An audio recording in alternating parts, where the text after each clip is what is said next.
Karibu. Mwanamume mwenye umri wa miaka 29 anazuiliwa na polisi kwa tuhuma za kumuua mpenzi wake katika eneo la Kimulot, kaunti ndogo ya Konoin katika kaunti ya Bomet alfajiri Jumatatu.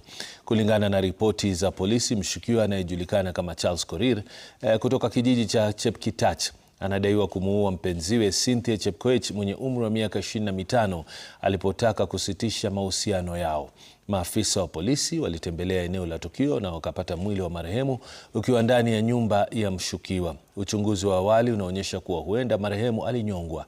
Inaarifiwa kuwa mshukiwa alijisalimisha mwenyewe katika kituo cha polisi cha Konoin ambapo alikamatwa na amewekwa kizuizini. Mwili wa marehemu unahifadhiwa katika hifadhi ya maiti ya Kapkatet ukisubiri upasuaji ili kubaini chanzo halisi cha kifo. Polisi wameanzisha uchunguzi zaidi kuhusu tukio hilo. Alafu asubuhi tulipata ripoti ya leo ya kwamba kuna mtoto imenyongwa, vile tulisikia imenyongwa, na vile tulisikia tukaanza kupeleleza ni mtoto gani, sababu ilikuwa nasemekana ni mtoto ya jamii yetu. Mimi nataka support kwa mtoto yangu.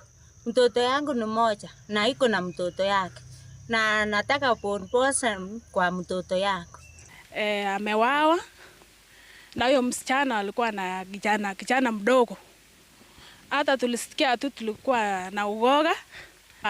Mtegemeo nyumbani, na nyumbani hakuna kitu kabisa. Jamaa akipatikane, serikali ichukue kabisa hatua mpaka tupata haki ya huyu mtoto.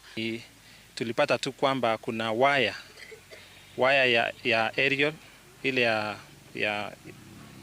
ya aerial ambayo ilikuwa nyekundu, ilikuwa imewekwa hapo chini. Tukapata kusema kwamba huenda mshukiwa ambaye ni Charles Korir alifanya kitendo cha kumnyonga. Serikali ya kaunti